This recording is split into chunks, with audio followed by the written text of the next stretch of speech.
ଆସନ୍ତୁ ଖୋଲିବା ଲୁକ ତାର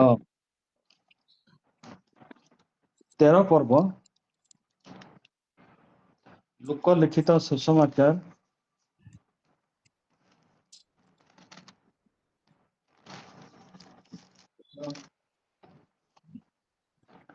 ମୁଁ ପଢି ଦଉଛି ଆଉ 24 ପଦରୁ ମୁଁ ପଢି ଦଉଛି। ଲୁକ ଲିଖିତ ସୁସମାଚାର ତା 13 ପର୍ବ 24 ପଦରୁ। ସଂକୀର୍ଣ୍ଣ ଦ୍ୱାର ଦେଇ ପ୍ରବେଶ କରିବାକୁ ପ୍ରାଣପଣ କର। ମୁଁ ପ୍ରଶ୍ନ ପଚାରିବି, ସେଥିପାଇଁ ମନ ଦେଇ ଶୁଣନ୍ତୁ ସମସ୍ତେ। ଆଉ ପାଖରେ ନିଶ୍ଚିତ ଆପଣଙ୍କର ନୋଟବୁକ୍ ଥିବ, ଖାତା ପେନସିଲ ଥିବ, ସେ ରେଫରେନ୍ସ ଗୁଡାକ ଲେଖି ରଖନ୍ତୁ। ଆଉ ମୁଁ ପ୍ରଶ୍ନ ମଧ୍ୟ ପଚାରିବି। ସଂକୀର୍ଣ୍ଣ ଦ୍ୱାର ଦେଇ ପ୍ରବେଶ କରିବାକୁ ପ୍ରାଣପଣ କର, କାରଣ ମୁଁ ତୁମମାନଙ୍କୁ କହୁଅଛି, ଅନେକ ପ୍ରବେଶ କରିବା ନିମନ୍ତେ ଚେଷ୍ଟା କରିବେ, କିନ୍ତୁ ପାରିବେ ନାହିଁ। ଗୃହକର୍ତ୍ତା ଉଠି ଦ୍ୱାର ବନ୍ଦ କଲା ଉତ୍ତାରେ ଯେତେବେଳେ ତୁମ୍ଭେ ମାନେ ବାହାରେ ଠିଆ ହୋଇ ରହିବ, ଓ ହେ ପ୍ରଭୁ, ଆମମାନଙ୍କ ନିମନ୍ତେ ଦ୍ୱାର ଫିଟାଉନ୍ତୁ, ଏହା କହି ଦ୍ୱାରରେ ମାରିବାକୁ ଲାଗିବ, ସେତେବେଳେ ସେ ତୁମ୍ଭମାନଙ୍କୁ ଉତ୍ତର ଦେବେ, ତୁମ୍ଭେମାନେ କେଉଁ ସ୍ଥାନର ଲୋକ, ତାହା ମୁଁ ଜାଣି ନାହିଁ। ତୁମ୍ଭେମାନେ କେଉଁ ସ୍ଥାନର ଲୋକ, ତାହା ମୁଁ ଜାଣି ନାହିଁ। ତାପରେ 27 ପଦଟା ପଢିବା। ଆଉ ସେ ତୁମ୍ଭମାନଙ୍କୁ କହିବେ, ତୁମ୍ଭମାନେ କେଉଁ ସ୍ଥାନର ଲୋକ, ତାହା ମୁଁ ଜାଣେ ନାହିଁ। ହେ ଅଧର୍ମାଚାରୀ ସମସ୍ତେ, ମୋ ପାଖରୁ ଦୂର ହୁଅ। ଗୋଟେ ଦୁଃଖଦ ଘଟଣା। ଯଦି ଗସ୍ପେଲ ବା ସିନପ୍ଟିକ ଗସ୍ପେଲ କହିଲେ 4ଟା ସୁସମାଚାର ଭିତରେ ଯଦି କିଛି ଦୁଃଖଦ ବିଷୟ ଥାଏ, ସେଟା ହଉଛି ଏଇ ଘଟଣାଟା। ସଂକୀର୍ଣ୍ଣ ଦ୍ୱାର ଦେଇ ପ୍ରବେଶ କର। ଏଠି ମୁଁ ଏମ୍ଫାସିସ୍ ଦେଲି ସେରେ। କାହିଁକି ସେରେ ଦେଲି, ସେଟା ବର୍ତ୍ତମାନ ମୁଁ ଆପଣମାନଙ୍କୁ କହିବି। ପୁଣି ମୋ ସାଙ୍ଗରେ ବାହାର କରନ୍ତୁ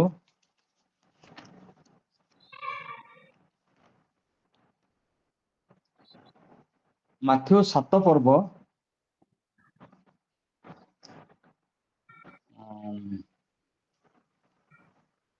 ମାଥିଉ 7 ମୁଁ ପଢି ଦଉଛି। ମାଥିଉ 7 ପର୍ବ 13-14। ସଂକୀର୍ଣ୍ଣ ଦ୍ୱାର ଦେଇ ପ୍ରବେଶ କର, କାରଣ ସର୍ବନାଶକୁ ଘେନିଯିବା ଦ୍ୱାର ସର୍ବନାଶକୁ ଘେନିଯିବା ଦ୍ୱାର ଓସାର ଓ ପଥ ପ୍ରଶସ୍ତ, ପୁଣି ତାହା ଦେଇ ପ୍ରବେଶ କରିବା ଲୋକେ ଅନେକ। ଆଉ ଜୀବନକୁ ଘେନିଯିବା ଦ୍ୱାର ସଂକୀର୍ଣ୍ଣ ଓ ପଥ ଦୁର୍ଗମ, ପୁଣି ତାହାର ସନ୍ଧାନ ପାଇବା ଲୋକେ ଅଳ୍ପ। ପୁଣି ଆମମାନେ ପଢିବା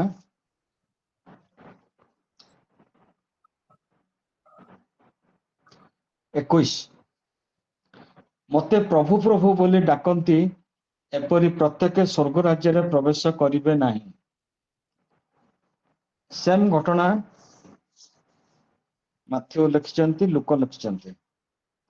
ମୋତେ ପ୍ରଭୁ ପ୍ରଭୁ ବୋଲି ଡାକନ୍ତି, ଏପରି ପ୍ରତ୍ୟେକ ସ୍ୱର୍ଗ ରାଜ୍ୟରେ ପ୍ରବେଶ କରିବେ ନାହିଁ, ମାତ୍ର ଯେ ମୋହର ସ୍ୱର୍ଗସ୍ଥ ପିତାଙ୍କ ଇଚ୍ଛା ସାଧନ କରେ, ସେ ପ୍ରବେଶ କରିବ।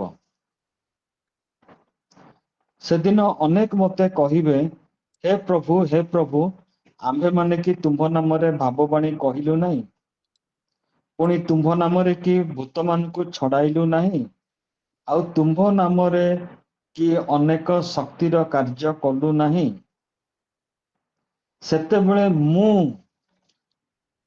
ଲୁକରେ କଣ ଥିଲା? ସେ, ଏଠି ହଉଛି ସେତେବେଳେ ମୁଁ ସେମାନଙ୍କୁ ସ୍ପଷ୍ଟ ରୂପେ କହିବି, ମୁଁ ତୁମ୍ଭମାନଙ୍କୁ କେବେ ଜାଣିନି। ଲୁକ ଲିଖିତ ସୁସମାଚାର ଆମେ ଦେଖୁଛୁ ସେ କହିବେ, କିନ୍ତୁ ମାଥିଉରେ ଦେଖୁଛୁ ଯୀଶୁ ନିଜ ବିଷୟରେ କହୁଛନ୍ତି, ମୁଁ ସେମାନଙ୍କୁ କହିବି ଅର୍ଥାତ୍ ବିଚାରକର୍ତ୍ତା କିଏ ଏଟା ଗୋଟେ ବିଚାର ବିଷୟରେ ତେଣୁ ବିଚାରକର୍ତ୍ତା କିଏ ନିଜେ ଯୀଶୁ ଏଇଟା ଗୋଟେ ପରାଜିତ ଜୀବନର ଗୋଟେ ଦୁଃଖଦ ସଙ୍ଗୀତ ବିଜୟ ଜୀବନ ନୁହେଁ ପରାଜିତ ଜୀବନ ଏଇ ଯୋଉ ସେମାନଙ୍କ ମଧ୍ୟରେ ଯୋଉ ଆସୁଛି ଯେ ଆମେ ସ୍ୱର୍ଗ ରାଜ୍ୟରେ ପ୍ରବେଶ କରିବା ବୋଲିକା ଯୋଉ ଲୋକମାନଙ୍କ ଆଉ ଯୋଉମାନଙ୍କୁ ମନା କରାଯାଉଛି ତାଙ୍କଠୁ ବଳି ଦୁଃଖୀ ଲୋକ ବୋଧେ ପୃଥିବୀରେ ଆଉ କେହି ନାହିଁ ଏବେ ଆମେ ଗୋଟେ ରାଜ୍ୟରୁ ଆଉ ଗୋଟେ ଦେଶରୁ ଆଉ ଗୋଟେ ଦେଶ ଗଲେ ପାସପୋର୍ଟ ଆଉ ପାସପୋର୍ଟଟା ନିଜ ଦେଶର ହୋମ ଡିପାର୍ଟମେଣ୍ଟ ଆମକୁ ଦବ ବା ଏକ୍ସଟର୍ନାଲ ଆଫେୟାର ଦବ କିନ୍ତୁ ଯେତେବେଳେ ଭିସା ଅନ୍ୟ ଯୋଉ ଜାଗାକୁ ଆମେ ଯିବା ବା ଯୋଉ ଦେଶକୁ ଯିବା ସେ ଦେଶର ହୋମ ମିନିଷ୍ଟର ଆମମାନଙ୍କୁ ଭିସା ଦବ ବା ଆଲାଉ କରିବ ଏଇ ଯୋଉ ସିଷ୍ଟମ ଜଗତରେ ଅଛି ଏଠି ଆମେ ଦେଖୁଛୁ ସ୍ୱର୍ଗରେ ମଧ୍ୟ ସେଇ ସିଷ୍ଟମ ଯିବା ପୂର୍ବରୁ ଚିହ୍ନା ଅଚିହ୍ନା ଦିଟା ବିଷୟ ଅଛି ସେମାନେ କଣ ପରିଚୟ ପତ୍ର ପାଇକି କଣଟା ଚେଞ୍ଜ ମାନେ ଇନକ୍ୱାରି କରନ୍ତି ସେମାନେ ପାସପୋର୍ଟ ଦେବା ଆଗରୁ ପୋଲିସ ଷ୍ଟେସନକୁ ଆମ ନାଁଟା ପଠେଇଦିଏ ଧର ମୁଁ ଅମୁକ ପୋଖରୀପୁଟ ଏରିଆରେ ଅଛି ପୋଖରୀପୁଟ ଏରିଆର ପୋଲିସ ଷ୍ଟେସନ ହଉଛି ଖଣ୍ଡଗିରି ପୋଲିସ ଷ୍ଟେସନ ସେମାନେ ସେଠୁକୁ ପଠେଇଦେବେ ପଠେଇ ଦେଲା ପରେ ସେମାନେ ଘରକୁ ଆସିବେନି ପୋଲିସ ବାଲା ଘରକୁ ଆସିବା କଥା ଇନକ୍ୱାରି କରିବା କଥା ସେମାନେ ଆସିବେନି ବହୁତ କାମ ତାଙ୍କର ସେମାନେ ଖାଲି ଦେଖିଦେବେ ଅନସୋସିଆଲ ଯୋଉ ଲିଷ୍ଟ ଅଛି ଆଉ କ୍ରିମିନାଲ ମାନଙ୍କର ଯୋଉ ଲିଷ୍ଟ ଅଛି ତା ଭିତରେ ଆମେ ଅଛୁ ନା ନାହିଁ ଯଦି ନାହୁଁ ପ୍ରାଇମେରୀ ଯେତିକି ତାଙ୍କୁ ଥାଏ ଇନଫର୍ମେସନ ତାରି ଉପରେ ସେମାନେ ସାଇନ କରିଦିଅନ୍ତି ଆଉ ସେଟାକୁ ପ୍ରିଣ୍ଟିଂ ପାଇଁ ପଠେଇ ଦିଅନ୍ତି ଠିକ ଏକ୍ଜାକ୍ଟ ଏଠି ଗୋଟେ ଜିନିଷ ଆମେ ଦେଖୁଛୁ ମାଥ୍ୟୁ 7 ପର୍ବର 21 ପଦର ଉପରକୁ ଦେଖିବେ ଇନକ୍ୱାରି ପାଇଁ ଆସିଛି ବିଚାରକର୍ତ୍ତାଙ୍କ ପାଖକୁ ଆଉ ସେ ଶୀର୍ଷକ ହଉଛି ମୁଁ ତୁମମାନଙ୍କୁ ଜାଣେନି ଯଦି ଖଣ୍ଡଗିରି ପୋଲିସ ଲେଖିଥାନ୍ତା ଯେ ଏମାନେ ଆମ ପୋଲିସ ଷ୍ଟେସନ ଅଧୀନରେ ନୁହନ୍ତି ଆଉ ଆମେ ସେମାନଙ୍କୁ ଜାଣିନୁ ଆମେ କିଏ ଆଉ ବେଲଜିୟମ କିଏ ଆମେ କୋଉଠି ଯାଇଥାନ୍ତୁ ନା ପୁଅ ପାଖକୁ ଯାଇଥାନ୍ତୁ ଏତିକି ଲେଖିଦେଇଥାନ୍ତା ମୁଁ ଆମ୍ଭେ ପୋଲିସ ଷ୍ଟେସନରୁ ଏକଥା ଲେଖୁଛୁ ଯେ ଇନକ୍ୱାରି ପରେ ଜାଣିଲୁ ଯେ ଆମେ ସେମାନଙ୍କୁ ଜାଣିନୁ କାମ ସରିଥାନ୍ତା ଏଠି ଏକ୍ଜାକ୍ଟ ସେଟା ପ୍ରଭୁ ନିଜେ କହୁଛନ୍ତି ମତେ ପ୍ରଭୁ ପ୍ରଭୁ ବୋଲି ଡାକନ୍ତି ପ୍ରତ୍ୟେକରେ ସ୍ୱର୍ଗ ରାଜ୍ୟରେ ପ୍ରବେଶ କରିବେ ନାହିଁ ମାତ୍ର ଯେ ମୋର ସ୍ୱର୍ଗସ୍ଥ ପିତାଙ୍କର ଇଚ୍ଛା ସାଧନ କରେ ସେ ପ୍ରବେଶ କରିବ ବହୁତ ଦୁଃଖଦ ବିଷୟ ଆଉ ସମସ୍ତଙ୍କ ମନରେ ଗୋଟେ କରେଣ୍ଟ ବା ସକ୍ ମାରିଲା ପରିକା ଲାଗେ ଏଇ ବାକ୍ୟଟା ମୁଁ ସାନ ଥିଲା ବେଳୁ ପଢି ଆସୁଛି ଆଉ ଯେତେ ଥର ମୁଁ ପଢେ ମତେ ଗୋଟେ କରେଣ୍ଟ ମାରିଲା ପରିକା ଲାଗେ କାରଣ ପ୍ରଭୁ ହଉଛନ୍ତି ଆମମାନଙ୍କର ଏତେ ପବିତ୍ର ଯେ ସେ ମନ୍ଦତାକୁ ଦେଖି ପାରନ୍ତିନି ହି କ୍ୟାନଟ ସି ଦ ଇଭିଲ ତେବେ ଆଜି ଆମମାନେ ଏଇ ସିଲସିଲାରେ ବା ଏଇ ପୃଷ୍ଠଭୂମି ଉପରେ ଆମମାନେ ଆଗକୁ ବଢିବା ଆଉ ଆମମାନଙ୍କର ବଢିବା ସାଙ୍ଗରେ ମୁଁ ଆଜି ନେଇଛି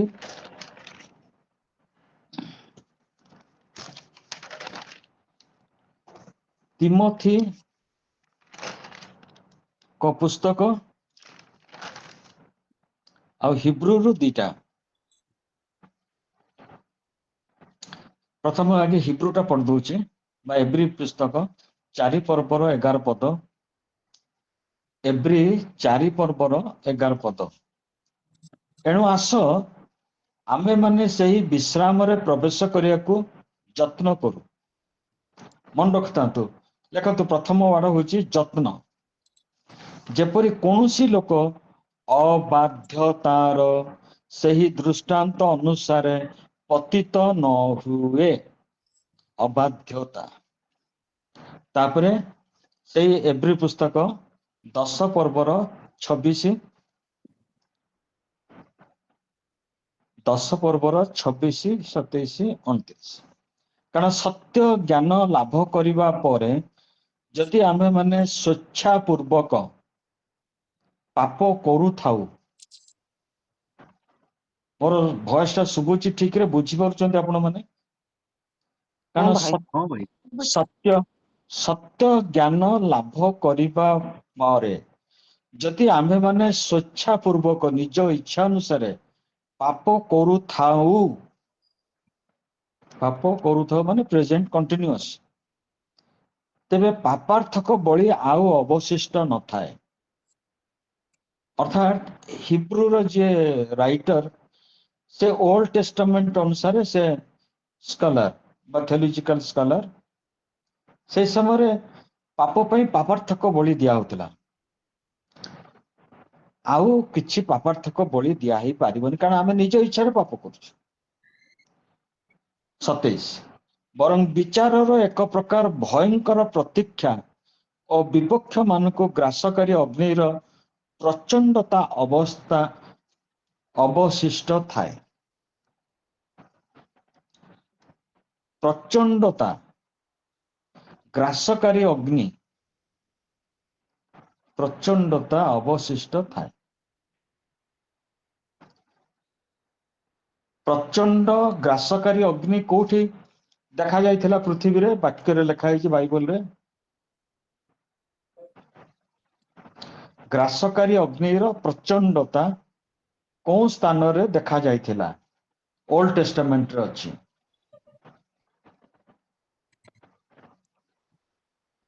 ଶଦ୍ରକ, ମେଷକ, ଅବେଦନେଗୋ। ମରିଯାଇଥାନ୍ତେ ଯଦି ଗ୍ରାସକାରୀ ହେଇଥାନ୍ତା ସେ ଅଗ୍ନିଟା, ସେ ମରିଯାଇଥାନ୍ତେ। ମୁଁ ପଚାରୁଛି, ଗ୍ରାସକାରୀ ଅଗ୍ନିର ପ୍ରଚଣ୍ଡତା କୋଉଠି ଦେଖିବାକୁ ମିଳିଥିଲା?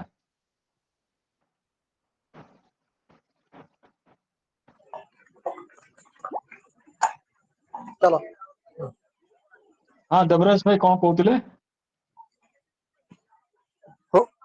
କର ସନ୍ତାନ ମାନେ ଯେତେବେଳେ ସେଟା ଭାଇ ମୂଷାଙ୍କ ବିରୁଦ୍ଧରେ ଉଠିଲେ, ମାଟି ଫାଟିଗଲା, ସେମାନେ ଭିତରେ ପଶିଗଲେ।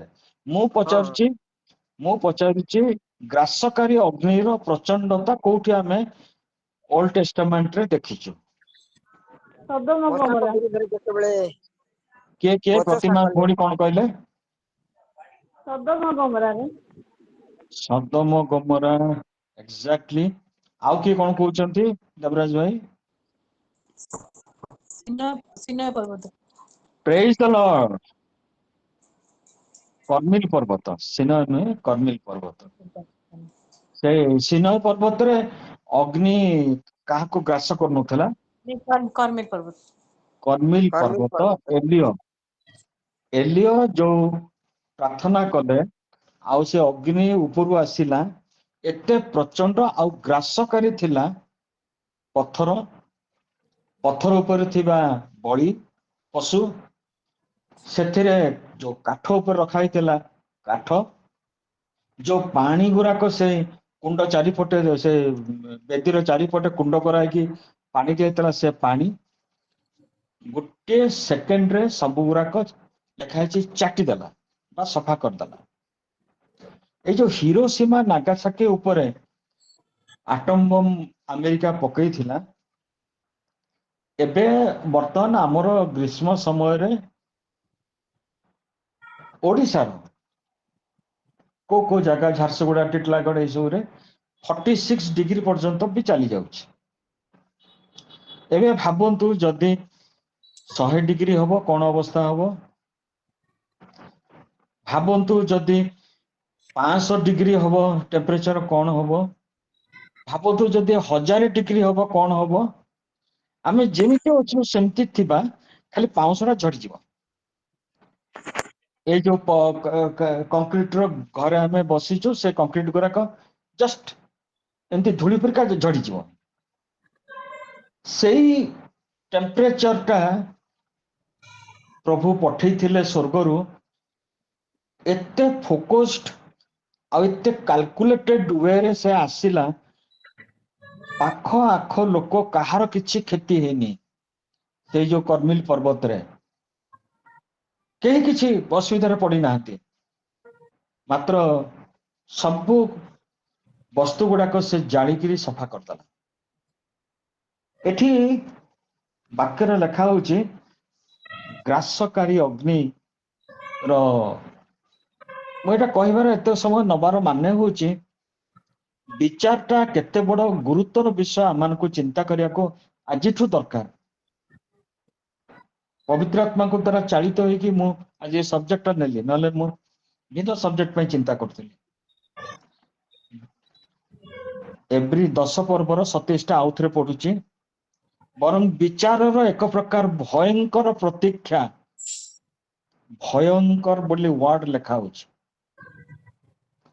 ଓ ବିପକ୍ଷ ମାନଙ୍କୁ ଗ୍ରାସକାରୀ ଅଗ୍ନିର ପ୍ରଚଣ୍ଡତା ଅବଶିଷ୍ଟ ଥାଏ। ପ୍ରିୟ ଭାଇ ଭଉଣୀ ମାନେ, ପ୍ରଭୁଙ୍କର ପ୍ରେମ ଅଛି ଆମମାନଙ୍କ ପ୍ରତି, ସେଥିରେ କି କେହି କିଛି ଭୁଲ ଭାଲ ହବ ନାହିଁ। ମାତ୍ର ଆଉ ଗୋଟେ ବଡ ବିଷୟ ହଉଛି ଈଶ୍ୱରଙ୍କ ପାଖରେ ଦୟା ବି ଅଛି, କଠୋରତା ବି ଅଛି, ଦିଟା ଯାକ ଅଛି। ଯେମିତି ମୁଁ କହୁଥିଲି ଭିସା, ଯୋଉ ଦେଶକୁ ଆମେ ଯିବୁ ସେ କହିବେ ଯେ ହଁ ଛାଡ ତାଙ୍କୁ ଆଲାଉ କର, କିନ୍ତୁ ଆମେ ଏଠୁ ମାତ୍ର 7 ପର୍ବର 21 ପଦ ଉପରକୁ ଦେଖୁଛୁ, ମୁଁ ତୁମ୍ଭମାନଙ୍କୁ ଜାଣେ ନାହିଁ, नो ଭିସା ଫର ହେଭେନ। ଏକ୍ସକ୍ୟୁଜ ମି। 22 ରେ ଲେଖା ହଉଛି, ଏଟା ହିବ୍ରୁର ଆଉ ଗୋଟେ ପଦ ଅଛି, ତାକୁ ପଢିକି ଅବଶ୍ୟ ସାଡକୁ ଯିବେ। 29, 27 ପରେ 29, ତେବେ ଭାବି ଦେଖ ଯେ ଈଶ୍ୱରଙ୍କ ପୁତ୍ରଙ୍କୁ ପଦଦଳିତ କରିଅଛି, ନିୟମର ଯୋଉ ରକ୍ତ ଦ୍ୱାରା ସେ ପବିତ୍ରକୃତ ହୋଇଥିଲା ତାହାକୁ ସାମାନ୍ୟ ବିଷୟ ବୋଲି ମନେ କରିଅଛି, ଅନୁଗ୍ରହ ଦାତା ଆତ୍ମାଙ୍କୁ ଅବମାନନା କରିଅଛି, ଓ ଅନୁଗ୍ରହ ଦାତା ଆତ୍ମାକୁ ଅବମାନନା କରିଅଛି, ସେ କେତେ ଅଧିକ ଗୁରୁତର ଦଣ୍ଡର ଯୋଗ୍ୟ ନ ହେବ। ଏଇ ଯୋଉ ଗ୍ରୁପ ବିଷୟରେ ଏବେ ଏଭ୍ରି 10 ପର୍ବର 26 ଟୁ 29 ଭିତରେ ଲେଖା ହେଇଛି, ସେମାନେ କେହି ବାହାର ଲୋକ ନୁହନ୍ତି, ଦୁଷ୍ଟ ଲୋକ ନୁହନ୍ତି, ସମସ୍ତେ ପରିତ୍ରାଣ ପାଇଥିଲେ, ସତ୍ୟ ଜ୍ଞାନ ପାଇଥିଲା ପରେ, 26ଟା ଦେଖନ୍ତୁ, ଏଭ୍ରି 10:26, ସତ୍ୟ ଜ୍ଞାନ ଲାଭ କରିବା ପରେ ଘଟଣାଟା ଘଟିଛି। ଏବଂ ଯେତେବେଳେ ଆମେ ମାଥ୍ୟୁ 7:23ଟା ଦେଖୁଛୁ, ସେତେବେଳେ ମୁଁ ସେମାନଙ୍କୁ ସ୍ପଷ୍ଟ ରୂପେ କହିବି, ମୁଁ ତୁମ୍ଭମାନଙ୍କୁ କେବେ ହିଁ ଜାଣି ହିଁ ନାହିଁ, ହେ ଅଧର୍ମାଚାରୀ ମାନେ ମୋ ପାଖରୁ ଦୂର ହୁଅ। ଏଇ ଯୋଉ ୱାର୍ଡ ବ୍ୟବହାର ହେଲା ଅଧର୍ମାଚାରୀ, ତାରି ଉପରେ ଆଜି ଆମମାନଙ୍କର ଫୋକସ ରହିବ। ଆପଣ ମାନେ ସମସ୍ତେ ବାହାର କରନ୍ତୁ ତିମୋଥି କୁ ପ୍ରେରିତ ପାଉଲଙ୍କର ପତ୍ର, ପ୍ରଥମ ତିମୋଥି, ତା ଉପରେ ଟିକେ ସମୟ ଦବା। ପ୍ରଥମ ତିମୋଥି ରେ ଆମେ ଦେଖୁଛୁ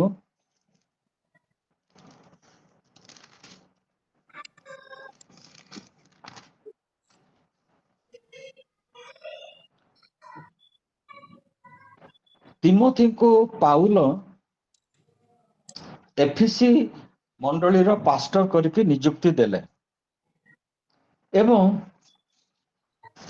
ତାଙ୍କ ପାଖକୁ ଯୋଉ ସବୁ ବିଷୟ ସେ ଲେଖୁଛନ୍ତି, ଗୋଟିଏ ସମୟରେ ସେ ଲେଖି ନାହାନ୍ତି। କଣ ପାଇଁ ଗୋଟେ ସମୟରେ ଲେଖି ନାହାନ୍ତି ନା, ଦ୍ୱିତୀୟ ତିମୋଥିଟା ସେ ଲେଖିଛନ୍ତି 2 ବର୍ଷ ପରେ। ସେତେବେଳକୁ ସେ ଥିଲେ ରୋମରେ କାରାଗାରରେ।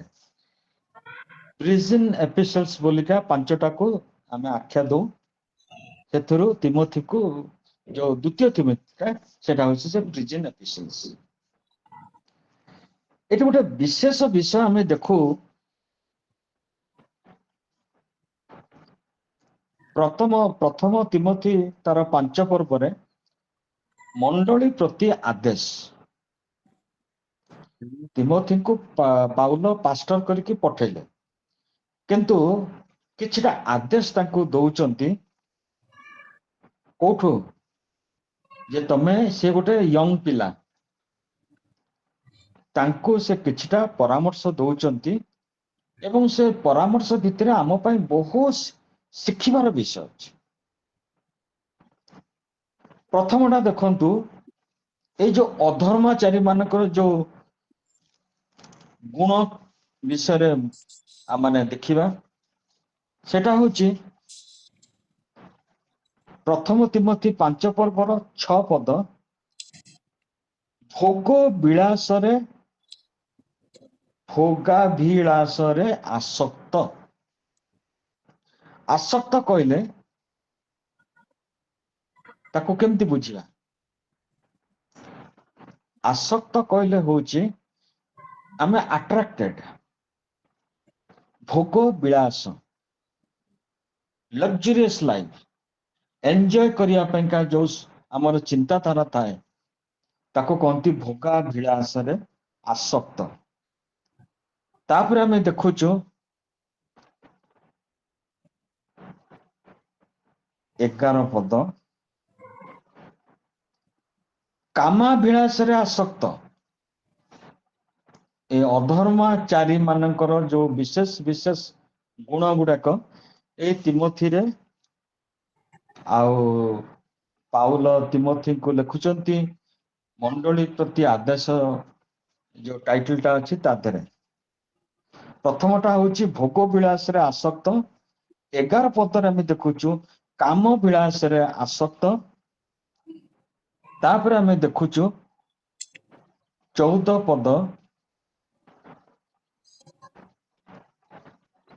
ପଦରେ ଅଛି,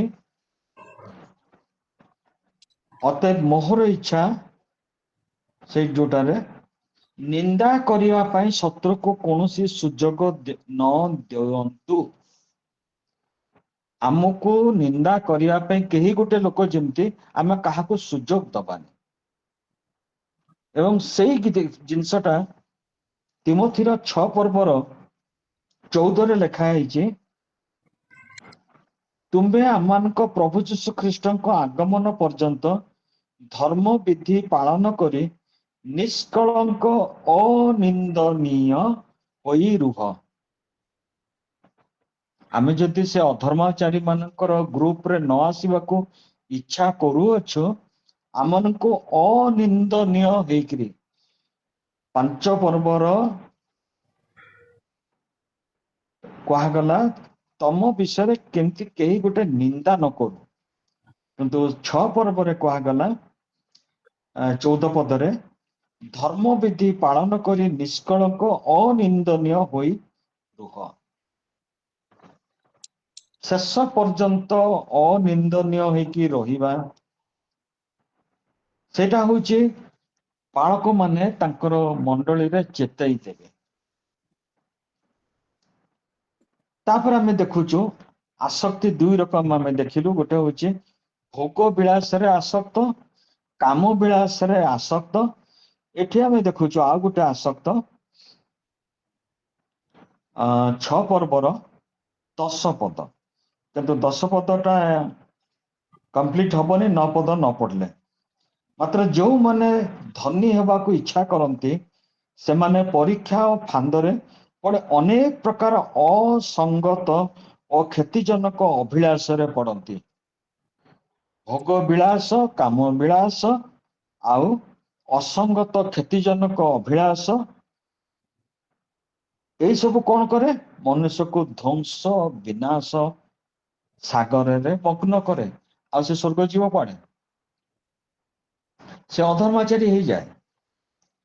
10 ପ୍ରଥମ ତିମୋଥୀ 6 ପର୍ବର 10, କାରଣ ଧନ ଲୋଭ ସମସ୍ତ ଅନିଷ୍ଟର ମୂଳ, କେହି କେହି ସେଥିରେ ଆସକ୍ତ ହୋଇ, ଆମେ ଦେଖିଥିଲୁ ଭୋଗ ବିଳାସରେ ଆସକ୍ତ, କାମ ବିଳାସରେ ଆସକ୍ତ, ଏଠି ବର୍ତ୍ତମାନ ହଉଛି ଧନ ଲୋଭରେ ଆସକ୍ତ। କେହି କେହି ସେଥିରେ ଆସକ୍ତ ହୋଇ ବିଶ୍ୱାସ ତ୍ୟାଗ କରିଦିଅନ୍ତି। ଧନ ଲୋଭଟା ଏତେ ପରିମାଣରେ ସେମାନଙ୍କୁ ଜାବୁଡ଼ିକି ଧରେ। ମୋର ଯୋଉ ମେଣ୍ଟର ବିହାରୀ ଭାଇ, ସେ ତାଙ୍କର ପାଠ ବହୁତ କମ ଥିଲା, ତଥାପି ସେ ସୁନ୍ଦର ସୁନ୍ଦର ଉଦାହରଣ ଦିଅନ୍ତି। ସେଥିରୁ ଗୋଟେ ଉଦାହରଣ ଆପଣମାନଙ୍କ ପାଖରେ ବର୍ତ୍ତମାନ ମୁଁ ରଖିବି। ସେ କହନ୍ତି ଯେତେବେଳେ ଆମେ ରାତିରେ ଶୋଉ, ଭୋର ବେଳକୁ ଉଠିବା ସମୟ ବା ସକାଳେ ଉଠିବା ସମୟ, କିନ୍ତୁ ସେତେବେଳକୁ ବେଶୀ ନିଦ ଲାଗିବ। ଆଉ ତାର ସେ ଉଦାହରଣ ଦିଅନ୍ତି ଯେ ଯେତେବେଳେ ଆମେ ଜଗତ ଛାଡ଼ିବା ଉପରେ ଥିବୁ, ସେତେବେଳେ ମୋର ସମ୍ପତ୍ତି, ମୋର ଧନ, ମୋର ବ୍ୟାଙ୍କ ବାଲାନ୍ସ, ମୋର ପଟା ପାଉତି, ମୋର ଇତ୍ୟାଦି ଇତ୍ୟାଦି, ସେଗୁଡାକ ଉପରେ ବେଶୀ ଆମମାନଙ୍କର ଜୋର ଦେବା। ଆପଣ ଯେକୌଣସି ଆଡଭୋକେଟ ଯିଏକି ସିଭିଲ ସୁଟ୍ ଗୁଡାକ କରୁଛନ୍ତି, ତାଙ୍କୁ ପଚାରନ୍ତୁ, ତାଙ୍କର ଯେତିକି କ୍ଲାଏଣ୍ଟ ଥିବେ ସମସ୍ତେ ପ୍ରାୟ ଥିବେ ବୃଦ୍ଧ ଆଉ ଅବସର ପ୍ରାପ୍ତ। କୌଣସି ୟଙ୍ଗ ପିଲା କେବେ ସିଭିଲ ସୁଟ୍ କରେନି, ଏକଦମ ଏକ୍ସେପସନ। କିଏ ଗୋଟେ ଦିଟା କିଏ କରୁଥିବ, କିଏ ନହେଲେ ସେମାନଙ୍କର ଏଠି ଚିନ୍ତା ନଥାଏ ଯେ କୋଉ ଜମିଟା, କୋଉ ପଟାଟା ମୋର, କୋଉଟା କାହାର, ଏ ନଥାଏ। ଯେତେବେଳେ ମଣିଷ ବୁଢା ହୁଏ, ଜଗତ ଛାଡିବା ପାଇଁ, ଯେମିତି ବିହାରୀ ଭାଇ କହୁଥିଲେ, ନିଦ ପ୍ରବଳ ହୁଏ ଭୋର ବେଳକୁ, ସେତେବେଳକୁ ତାହାର ମନରେ ପଶେ ମୋର ଜାଗାଟା କୋଉଠି ଅଛି, ମୋର ଚାଷ ଜମିଟା କୋଉଠି ଅଛି, ମୋର ଘର ବାଡି ଡିହଟା ଯୋଉ ଆଣିଥିଲି କିଣିଥିଲି ତାଠୁ ସେଇଟା କୋଉଠି ଅଛି, ତାକୁ ଖୋଜିବା ପାଇଁ ଲାଗି ପଡନ୍ତି, ବେଶୀ ଆସକ୍ତ ହେଇଯାନ୍ତି। ଜୀବନର ଯେତେ ପରିସ୍ଥିତି, ଏବେ ଦେଖନ୍ତୁ ପ୍ରଥମ ତିମୋଥୀ 5 ପର୍ବର 11 ପଦ, ଏଟା ଗୋଟେ ପର୍ଟିକୁଲାର ଏଜ ଉପରେ ସେଟାକୁ ଲେଖା ହେଇଛି। ଯୁବା ସମୟ, ଯୁବତୀ ବିଧବା ମାନଙ୍କୁ ଅଗ୍ରାହ୍ୟ କର, କାରଣ ସେମାନେ କାମାଭିଳାଷରେ ଆସକ୍ତ ହୋଇ, ଗୋଟେ ୟୁଥ ସମୟର ଗୋଟେ ତୁଳନା ଦିଆହେଇଛି ଯେ ସେମାନେ ବେଶୀ ହଉଛନ୍ତି ସେକ୍ସ ପ୍ରତି ଆସକ୍ତ। କାମବିଳାସ କଲେ ସେକ୍ସ ପ୍ରତି ଆସକ୍ତ। ଆପଣ ମାନେ ଜାଣିଥିବେ ସାଇକୋଲୋଜିର ଗୋଟେ ଅଛି କ୍ଲିନିକାଲ ସାଇକୋଲୋଜି, ଆଉ ଗୋଟେ ଅଛନ୍ତି, ମାନେ ବାଇ ପ୍ରଫେସନ କଥା କହୁଛି। ଏଠି ତ ଇଣ୍ଡିଆରେ ନାହାନ୍ତି, କିନ୍ତୁ ଫରେନ କଣ୍ଟ୍ରି ସବୁ ଅଛନ୍ତି, ତାଙ୍କର ବୋର୍ଡ ମାରିକି ରହିଥିବେ। ବହୁତ ଲୋକଙ୍କର ବିଭିନ୍ନ ଟାଇପର ସବୁ ବିକାରଗ୍ରସ୍ତ ଚିନ୍ତାଧାରା, କଥାବାର୍ତ୍ତା, କାର୍ଯ୍ୟକଳାପ ଦେଖାଯାଏ। ତାଙ୍କର ପଡୋଶୀ ମାନେ ହୁଅନ୍ତୁ, ବାପା ମା ହୁଅନ୍ତୁ, ଭାଇ ବନ୍ଧୁ ହୁଅନ୍ତୁ, ତାଙ୍କୁ ଆଣିକି ସେଇ କ୍ଲିନିକାଲ ସାଇକୋଲୋଜିଷ୍ଟ ମାନଙ୍କ ପାଖରେ ପହଞ୍ଚାନ୍ତି। ଆଚ୍ଛା ଦେଖନ୍ତୁ, ଏଇ ଲୋକର ଏଇଭଳିକା ସବୁ ଗତିବିଧି ଗୁଡାକ ପରିବର୍ତ୍ତନ ଦେଖାଉଛି, କିନ୍ତୁ ଗୋଟେ ବିଚିତ୍ର ବିଚିତ୍ର ସେ ବିହେଭ କରୁଛି, ତା ବିଷୟରେ ଟିକେ ଚିନ୍ତା କରନ୍ତୁ। ଗୋଟେ କ୍ଲିନିକାଲ ସାଇକୋଲୋଜିଷ୍ଟ ସେ ଲେଖିଥିଲେ, ମୁଁ ଯୋଉଟାକି ଅଳ୍ପ ଦିନ ତଳେ ପଢୁଥିଲି। ବ୍ରେନ ମ୍ୟାପିଂ କରାହେଇଛି ବା ବ୍ରେନର ଇମେଜରୀ ବାହାର କରାହେଇଛି ଯେ ଯୋଉମାନେ ନିଶା ଦ୍ରବ୍ୟ ଗ୍ରହଣ କରନ୍ତି, ଅର୍ଥାତ୍ ସେ ଚରସ, କୋକେନ, ହିରୋଇନ ଏଇ ସବୁ, ସେମାନେ ଗୋଟେ ଆନନ୍ଦ ପାଇବା ପାଇଁକା, ଆଉ ସେ ଆନନ୍ଦଟା ହଉଛି ଆମ ବ୍ରେନରୁ ରିଲିଜ ହୁଏ ଡୋପାମିନ। ମନେ ରଖନ୍ତୁ, ଏଇ ଡୋପାମିନ ହଉଛି ଗୋଟେ ପ୍ଲେଜର ଗିଭିଂ ହରମୋନ, ମନୁଷ୍ୟକୁ ଗୋଟେ ପ୍ଲେଜର ଦବ। ସେଟା ରିଲିଜ ଯେମିତି ହବ ଆମକୁ ଗୋଟେ ପ୍ଲେଜର ମିଳେ। ଏକ୍ସାକ୍ଟ ସେଇ ଡୋପାମିନ ରିଲିଜ ହୁଏ ଯେତେବେଳେ ଜଣେ ତାର ସେକ୍ସୁଆଲ ଆକ୍ସନରେ ସେ ଥାଏ, ତାର ବ୍ରେନ ଇମେଜରୀ ଆଉ ଯେ ନିଶାଗ୍ରସ୍ତ ଲୋକ, ସେମ୍ ମ୍ୟାପିଂ ଆସେ। ତାଙ୍କର ଭିତରୁ ଗୋଟେ ହରମୋନ ବାହାରେ, ତା ନାଁ ହଉଛି ଡୋପାମିନ, ଯୋଉଟା କି ତାଙ୍କୁ ପ୍ଲେଜର ଦିଏ। ନିଜ ଦେହ ସହିତ ଆଉ ଗୋଟେ ଦେହକୁ ମିଳନ କରିବାରେ ଗୋଟେ ପ୍ଲେଜର ଥାଏ। ଯେମିତି ନିଶାଗ୍ରସ୍ତ ଲୋକେ ସେ ନିଶା ଦ୍ରବ୍ୟ ଗ୍ରହଣ କଲେ ତାଙ୍କୁ ଗୋଟେ ପ୍ଲେଜର ମିଳେ, ଏମାନଙ୍କୁ ଗୋଟେ ପ୍ଲେଜର ମିଳେ, ଏବଂ ସେଇଟା ହଉଛି ଅତି ଡେଞ୍ଜରସ୍। ଦେଖାଯାଏ ଯେ କୌଣସି ଲୋକ କୌଣସି ସମୟରେ ସନ୍ତୁଷ୍ଟ ହୁଏନି। ଲାଭ ଆଉ ଲୋଭର କୌଣସି ଲିମିଟ ନାହିଁ, ବଢି ଚାଲିଥିବ। ଆଜି ଜଣେ ଯଦି 5,000 ଟଙ୍କାର ନିଶା ଦ୍ରବ୍ୟ ଗ୍ରହଣ କରୁଛି, କାଲିକୁ ସେ ଚୋରି କରି 10,000 ଟଙ୍କାର ଖାଇବ, ସେତିକି ଆନନ୍ଦ ପାଇବା ପାଇଁକା। ସେ 5,000 ଟଙ୍କାରେ ଆଉ ଆନନ୍ଦ ମିଳିବନି। ଠିକ ସେଭଳିଆ ଏଇ ପାପର ଯୋଉ କାମାଭିଳାଷ ଭୋଗ ବିଳାସ ଆର ଲିମିଟ କିଛି ନାହିଁ। ଏଇଟା ଅଧର୍ମ କରିବା ପାଇଁକା ଆମମାନଙ୍କୁ ପ୍ରୋତ୍ସାହିତ କରେ। କିନ୍ତୁ ଯେହେତୁ ତିମୋଥୀ ହଉଛନ୍ତି ପାଷ୍ଟର, ତାଙ୍କୁ ପାଉଲ ସତର୍କ କରିଦଉଛନ୍ତି ଯେ ବାବୁରେ ତତେ ପ୍ରଭୁ ଗୋଟେ ମେଜରର ଅନୁଗ୍ରହ ଦାନ କରିଅଛନ୍ତି ଏବଂ ଯୋଉ ମେଜରର ଅନୁଗ୍ରହ ତୁ ପାଇଛୁ ତୋର କାମ ହେଲା ଏଇଟା ଦେଖନ୍ତୁ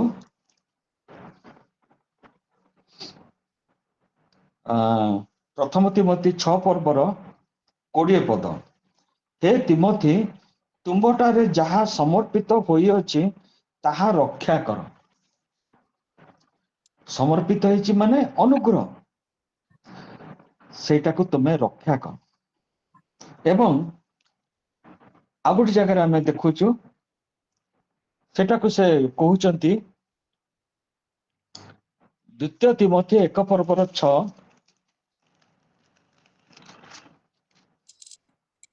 ଏହି କାରଣରୁ ମୁଁ ତୁମକୁ ସ୍ମରଣ କରାଇଉଛି ଯେ ତୁମ୍ଭଠାରେ ଈଶ୍ୱରଙ୍କ ଯୋଉ ଅନୁଗ୍ରହ ଦାନ ଅଛି, ପ୍ରଥମ ତିମୋଥୀ 5ର 20ରେ ଅନୁଗ୍ରହ ୱାର୍ଡଟା ବ୍ୟବହାର ହେଇନି, କିନ୍ତୁ ଲେଖା ହେଇଛି ତୁମଠାରେ ଯାହା ସମର୍ପିତ ଅଛି। କିନ୍ତୁ ଯେତେବେଳେ ଆମେ ଦ୍ୱିତୀୟ ତିମୋଥୀ 1 ପର୍ବର ଆଉ 6 ପଦ ପଢୁଛୁ ଆମେ ଦେଖୁଛୁ ଅନୁଗ୍ରହ ଦାନ ବିଷୟରେ ଲେଖା ହେଉଛି। ମୁଁ ତୁମକୁ ସ୍ମରଣ କରାଇ ଦଉଅଛି ଯେ ତୁମ୍ଭଠାରେ ଈଶ୍ୱରଙ୍କ ଯୋଉ ଅନୁଗ୍ରହ ଦାନ ଅଛି ତାହା ପୁନଃ ପ୍ରଜ୍ୱଳିତ କର। ଆମେ ସମସ୍ତେ କାଠ ଚୁଲି ସାଙ୍ଗରେ ଅଭ୍ୟସ୍ତ। ସାନ ବେଳୁ ଜଳିବ ଜଳିବ ଜଳିବ ତାପରେ ଆସ୍ତେ କିନା ସେ ସ୍ଲୋ ହେଇଯାଏ। ପୁଣି ତାକୁ ପ୍ରଜ୍ୱଳିତ କରିବା ପାଇଁ ଗୋଟେ ଫୁଙ୍କୁନଳାରେ ଫୁଙ୍କା ଯାଏ, ନହେଲେ ଗୋଟେ ବିଞ୍ଚଣାରେ ବିଞ୍ଚା ଯାଏ, ଯାହା ଫଳରେ କି ସେ ପୁନଃ ପ୍ରଜ୍ୱଳିତ ହବ। ପୁଣି ଯେମିତି ଆଗରୁ ଜଳୁଥିଲା ସେ ଆଉଥରେ ଜଳିବାକୁ ଆରମ୍ଭ କରିବ। ତାର କାରଣ ହଉଛି ସେ ଜଳିବା ଦ୍ୱାରା ଯୋଉ କାର୍ବନ ଡାଇଅକ୍ସାଇଡ ସେଠି ଗଦା ହେଇଯାଉଛି ସେ ସେଟା ଲିଭେଇ ଦଉଛି। ଯେତେବେଳେ ଆମେ ସେ କାର୍ବନ ଡାଇଅକ୍ସାଇଡକୁ ଫୁଙ୍କିକିରି ବା ବିଞ୍ଚଣା ଦେଇକି ବାହାର କରିଦଉଛୁ ପୁଣି ଅକ୍ସିଜେନ ଆସିଗଲା, ତେଣୁ ସେ ପୁଣି ଜଳିବାକୁ ଆରମ୍ଭ କଲା। ଏଇ ୱାର୍ଡଟା ଆପଣ ମାନେ ପାଉଲଙ୍କର ଆଉ କୌଣସି ଚିଟାରେ ପାଇବେନି। ଏଇ ଯୋଉ ପୁନଃ ପ୍ରଜ୍ୱଳିତ କର, ଏଇଟା କେବଳ ତାଙ୍କର ପୁଅକୁ ସେ କହୁଛନ୍ତି। ପୁଅ କହିଲେ ତିମୋଥୀ, ତାକୁ କହୁଛନ୍ତି ବାବୁରେ ତୁ ପ୍ରଭୁ ଯୋଉ ଅନୁଗ୍ରହ ଦାନ ଦେଇଛନ୍ତି ତାକୁ ପୁନଃ ପ୍ରଜ୍ୱଳିତ କର। ସେ ଏଇଟା ତିମୋଥୀଙ୍କୁ କହୁନାହାନ୍ତି, ଏଇଟାକୁ ସମସ୍ତଙ୍କୁ କହୁଛନ୍ତି। ମୁଁ ପ୍ରଥମରୁ କହିଥିଲି ମୁଁ ପ୍ରଶ୍ନ ପଚାରିବି, ବର୍ତ୍ତମାନ ମୋ ସେ ପ୍ରଶ୍ନ ପଚାରିବାର ସମୟ ଆସିଯାଇଛି। ମୁଁ ବର୍ତ୍ତମାନ ପଢିବି ପ୍ରଥମ ତିମୋଥୀ 6 ପର୍ବର 12 ପଦ। ବିଶ୍ୱାସର ଉତ୍ତମ ଯୁଦ୍ଧରେ ପ୍ରାଣପଣ କର। ଆଉ କୋଉଠି ଲେଖା ହେଇଛି? ଉତ୍ତମ ଯୁଦ୍ଧ ନୁହେଁ, ପ୍ରାଣପଣ। ଆଉ କୋଉଠି ଲେଖା ହେଇଛି? ସେଟା ପ୍ରଥମେ ପଢିଥିଲି ଲୁକ ତାର 13 ପର୍ବରେ। କିଏ କହିବ? ମୁଁ ଆଜି ପ୍ରଥମ ପଢିଥିଲି ଲୁକ 13 ପର୍ବ, ସେଥିପାଇଁ କହିଲି ମୁଁ ପ୍ରଶ୍ନ ପଚାରିବି। ସେଟା ପଢିଲା ବେଳକୁ ଏଠି ଲେଖା ହେଇଛି ପ୍ରଥମ ତିମୋଥୀ 6 ପର୍ବର 12 ପଦରେ ବିଶ୍ୱାସର ଉତ୍ତମ ଯୁଦ୍ଧରେ ପ୍ରାଣପଣ କର। କିଏ ଜଣେ ପାରୁଛନ୍ତି ପଢନ୍ତୁ ଲୁକ 13 ପର୍ବର 24 ପଦ। ଲୁକ 13ର 24 ଦ୍ୱାର ଦେଇ ସଂକୀର୍ଣ୍ଣ ଦ୍ୱାର ଦେଇ ପ୍ରବେଶ କରିବାକୁ ପ୍ରାଣପଣ କର, ବାସ୍ କାରଣ ମୁଁ ବାସ୍ ବାସ୍ ବାସ୍ ବାସ୍।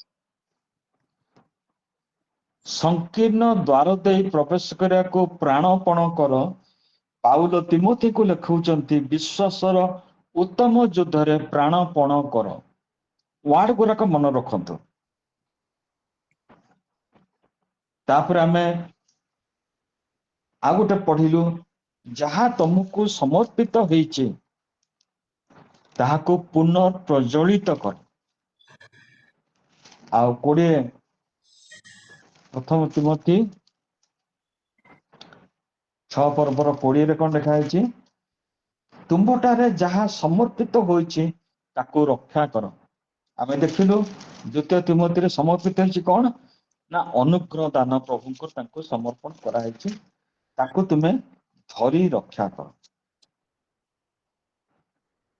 ବର୍ତ୍ତମାନ ଯେତିକି ଆମେ ଆଜି ପଢିଲୁ,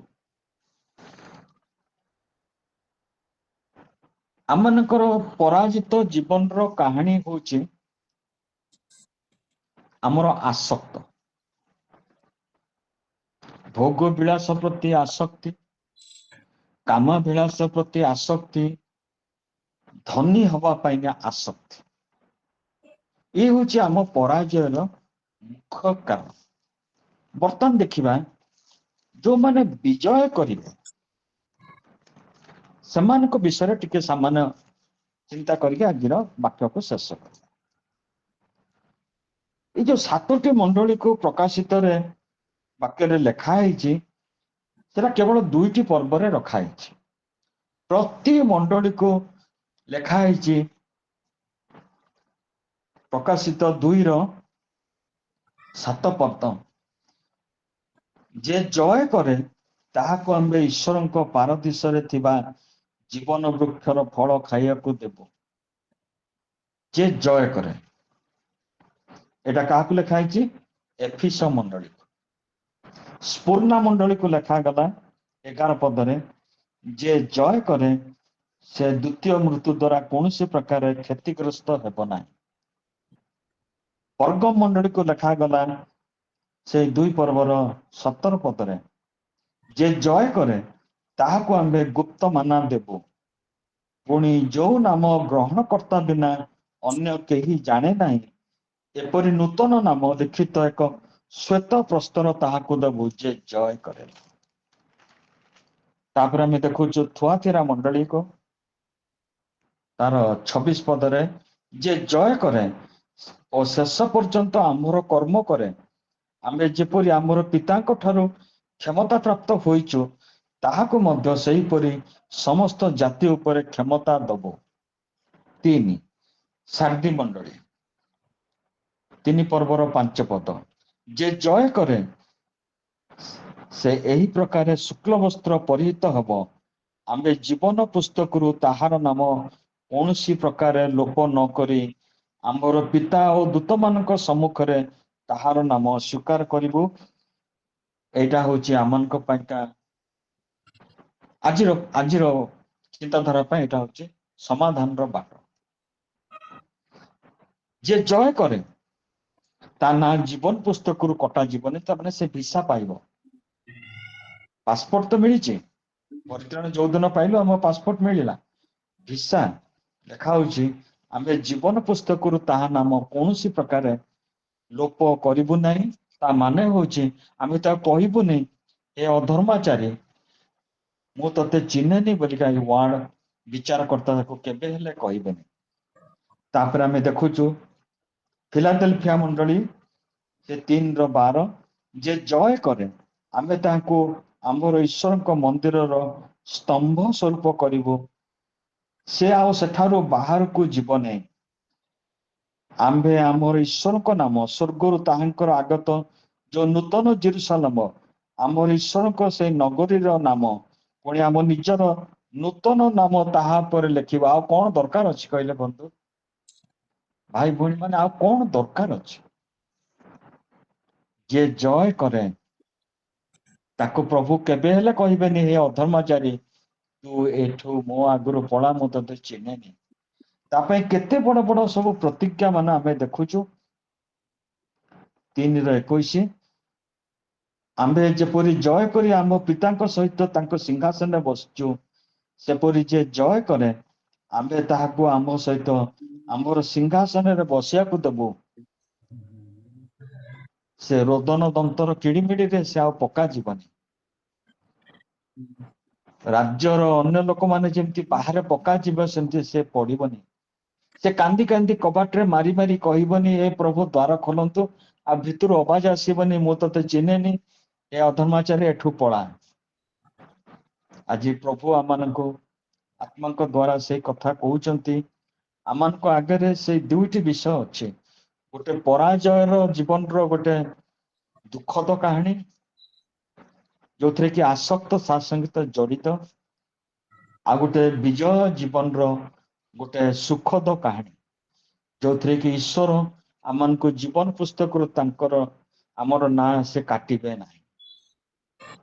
ଯୋଉଟା ଦରକାର ଆମ ପାଇଁ ନିଶ୍ଚିତ ବିଜୟ ଜୀବନ ଦରକାର। ପ୍ରଭୁ ଆମ ପ୍ରତ୍ୟେକଙ୍କୁ ଆଶୀର୍ବାଦ କରନ୍ତୁ। ସେ ଦୁଃଖଦ ପରିସ୍ଥିତିକୁ ଜୀବନର କେବେ ହେଲେ ଯେମିତି ଆମେ ପ୍ରବେଶ କରିବାନି। ଆମମାନଙ୍କ ପାଇଁକା ସେ ବିଜୟ ଆମମାନଙ୍କର ଦରକାର, କାରଣ ଆମେ ପ୍ରଭୁଙ୍କ ସହିତ ଅନନ୍ତ କାଳ ତାହାଙ୍କ ସହିତ ଆମେ ବାସ କରିବା। ପ୍ରଭୁ ଏ ସଂକ୍ଷିପ୍ତ ବାକ୍ୟ ଉପରେ ଆଶୀର୍ବାଦ କରନ୍ତୁ। ସମସ୍ତଙ୍କୁ ବହୁତ ବହୁତ ଧନ୍ୟବାଦ ଶୁଣିଥିବା